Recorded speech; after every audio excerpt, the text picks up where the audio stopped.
First of all, thank you for the invitation. I'm very pleased to be here. I'm not an expert in health, I'm not an expert in sports, but I'm an urban designer, and I really think that my work, my everyday work, is very much linked to health and sports and quality of life.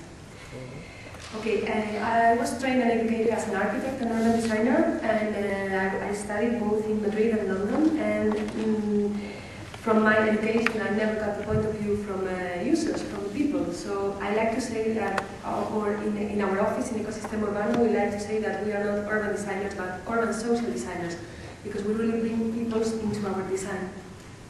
And by urban social design we understand the design of environments, spaces and dynamics in order to improve the social relationships and generating the condition for interactions and self-organization between the people and the environment. Okay, I'm going to talk about several topics that I really think are very much related to the topics that have been going on here, which is health and sports, through our work. So first I will talk about urban design and sustainability. This is our plan of Madrid. All these yellow areas are new developments. Madrid has got a population of about 5 million people, and this red area is a new development for 26,000 housing units. So the kind of urbanism that has been taking place in Madrid is not very interesting, and it takes the same block and repeats it all over with very little interest and not taking into consideration the mobility and so on. So the consequences are very much that we are defining people's lifestyle, in the sense that these new neighborhoods are usually only for housing, so people will finally use their cars for everyday shopping and everything.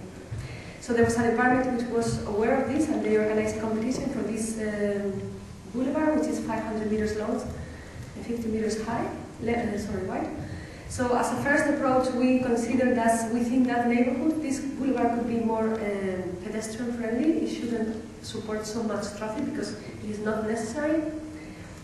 And we also were questioning about what's the meaning of public space, and we like this image from the Malefna in Marrakech in Morocco, because it's just an asphalt surface and it works perfectly 24 hours day and night.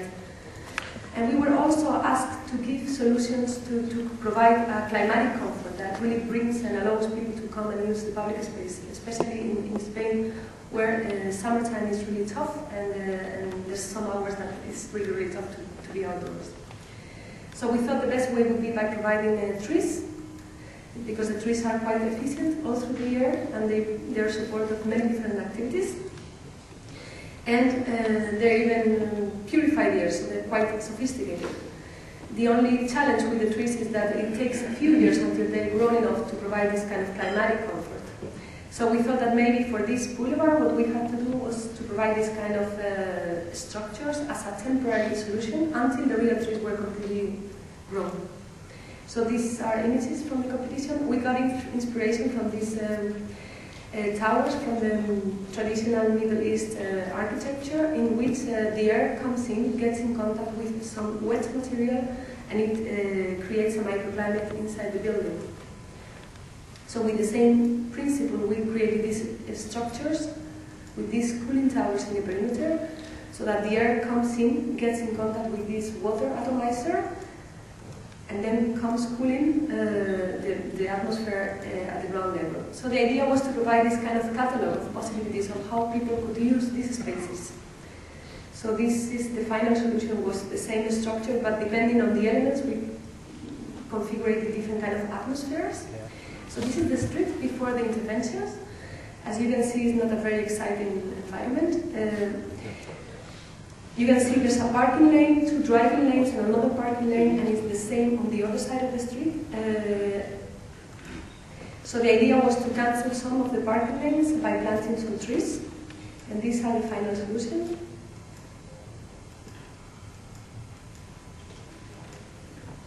Okay, here you can see this is the existing sidewalk, and how we have cancelled some driving lanes and parking lanes by planting trees and putting the original benches.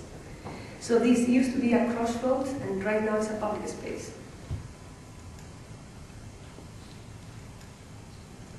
This is a picture from winter time, but they were testing then this water system, so that's why you can see the water so much, because in the summertime water is absolutely invisible because of the dry of the air. So these are some images that I like the most because it's about in a place where there was nothing ever going to happen because it was not the possibility for that.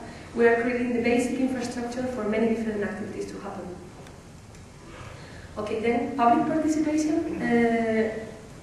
At every project we do, we really believe public participation is essential because we really think people should feel identified with their city and the projects. So we were invited to be part of an exhibition at Louisiana Museum here in Denmark, and we were provided a space there, and we have to kind of talk about sustainability and green future cities and so on. And we thought we were not the only ones who could do so, so we opened up our exhibition space, both the physical one and the digital one on the internet, for people to show and to share their ideas. So the ideas that were sent to the website were absolutely real-time displayed in the exhibition. So people sent ideas from all over the world. And we realized at that point that actually there's not such sophisticated channels of communication between cities and citizens. I like very much the previous session, and I like to see all the figures and the statistics and so on, but I always wonder if that is the most efficient, in the sense that maybe instead of doing and then testing and measuring, we should find the ways of testing and measuring before doing. So right now the technology provides us the tools to have real-time information, and so maybe it could be more efficient to research on these tools before doing the final facilities and infrastructures and so on. So this is a tool, software that we developed. It's the What If tool, and it's a very simple and intuitive website where people can either participate or see the results, and you can either write a positive idea for your city or a negative or something or a problem that you have seen, and then you can either write a message, you can georeference it, you can take a picture and upload it, and then you can visualize it in a very intuitive way. So it would be a very powerful tool for those who want to use it.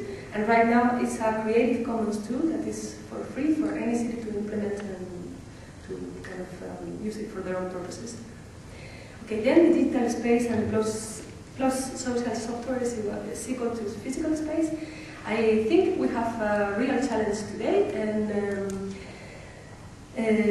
because right now I would say internet is very active. I don't know how active all these health spaces are, but we are all very connected, and we know people spend a lot of time on the internet, and because there's everything going on there. So I think there's a great challenge in order to bring people back to the physical space. And as an urban designer, we are always trying to explore these kind of links between the physical and the digital, because we think that will be the future. So in that sense, we work with the digital very much. We're very active. We have different kind of platforms and so on. But this is just one example of how we can use the technology and the digital layer as to promote the social space and the social encounters. So we were commissioned by the city of Madrid for the museum's night to do an event, and we thought that maybe it could be an event for the children, because that night is mainly focused for adults. There's a lot of activities already for them, so we thought it would be all right to do something different. So we did a toys exchange event, so it was very crowded and popular, and there was more than 500 people attending, and children would come with their own toy and we would pick up some other. But the whole aim of that was the launch of this website, which is lanochedelosniños.org, and the purpose of the website is that you have the possibility to upload the toy that you don't want anymore and to exchange it for something else. And the whole idea is about making people and making children meet other children from their own cities. So it's about how can we use this technological tool to make people and socialize even more. Then the climatic comfort. I come from Madrid, which is a very kind of uncomfortable place to be in the summertime. But it doesn't matter. All cities have their own challenges, because we were working for Shanghai for the Expo 2010. And the topic for this international expo was Better Cities, Better Life. And actually the pavilions were very much sophisticated, very intelligent, very amazing. But the urban space was absolutely a total disaster. And here are some images of people just getting some benches to relax. This is some people queuing, and because of the sunlight and the high temperatures, it was very, very uncomfortable, and you could see people exhausted and wrestling in every corner. So we were asked by the city of Madrid to do a kind of a second version of the Vallecas project, which is the first one. But the conditions, of course, were completely different, considering that Shanghai has got a humidity level of 95%, and also it reaches 40 degrees in summertime. So we have to provide climatic comfort, but through different means. So we were testing different solutions with the engineering, and finally, our project is the black one. We came up with this solution that has a 7-meter diameter fan at the top of it, and also different kind of layers that are controlled by some climatic sensors. The idea was to provide this kind of very changing infrastructure that can be used in many different ways. And it was a waiting time for the people who were queuing to come into the real pavilion, which was the one on the left.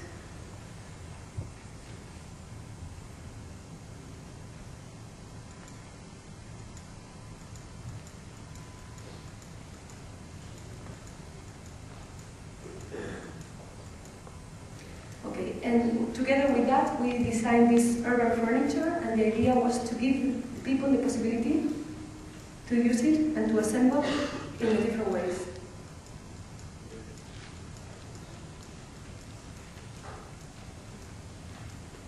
And people finally use it in many different ways. Okay, city as a playground. We always like to think that the city should become a playground, not only for children but for everybody else. It should be a pleasant experience, and it should be kind of, it should give you the opportunity to be discovered. This is a project for the suburbs of Madrid. As you can see, it's not a very exciting urban tissue. And this is the average kind of street, which is not very exciting either. So it was in an industrial site, and the city wanted to do a kindergarten. So we wanted to do the kindergarten, and we did it, and it's a Class A efficient building and so on. But we wanted to make sure that together with the kindergarten we create this social space that was lacking in the neighborhood. So this is the final result. We also wanted, of course, to make visible this sustainability approach, and this is a microfied lagoon, which is purifying the wastewaters from the building, and afterwards that water is used for the creation of the park. And we are very happy because it has become a popular place, not only through the weekdays, but also in the weekends, even if it is an industrial site and there's nothing really exciting in the area. Well, these are some pictures of the teachers that seem very happy in the building. And this is another project. It is currently under construction in Dordrecht. We enter a competition to provide an unconventional playground element. We thought it would be a nice opportunity. We always like this idea of mixing, again, play and joyful experiences together with education and information. So we created this carousel that, as you play with it, as children use it through the day, it stores the energy and it provides the lighting during nighttime.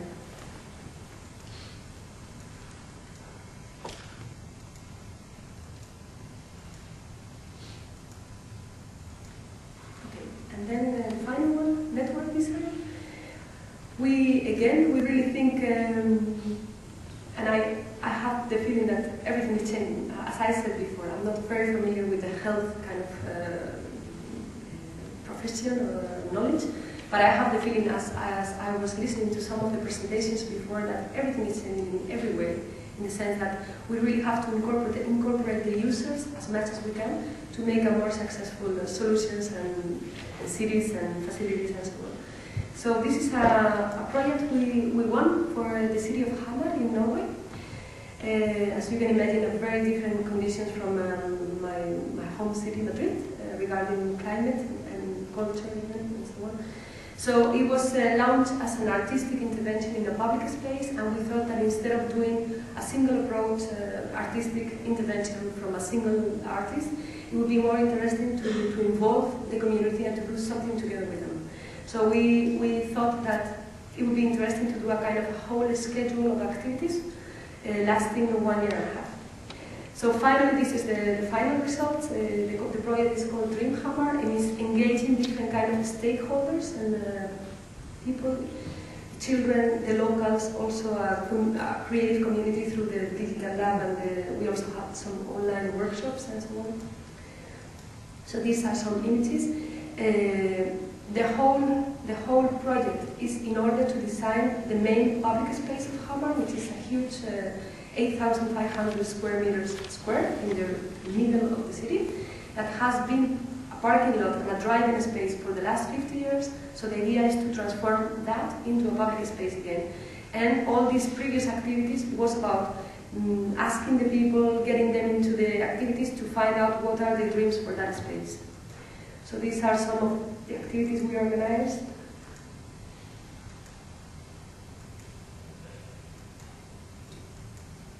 Both on-site and online. And there is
really fun, and this is just a very short video of one of the activities that we did with kids, and that will be the end.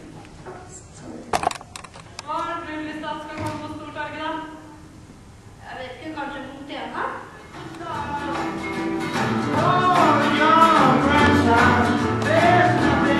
This is the square that used to be a driving space, and we played some trampolines, and I like these videos very much because the action was very simple, and however people really behave in a different way when they find something really shocking in the public space. Yeah.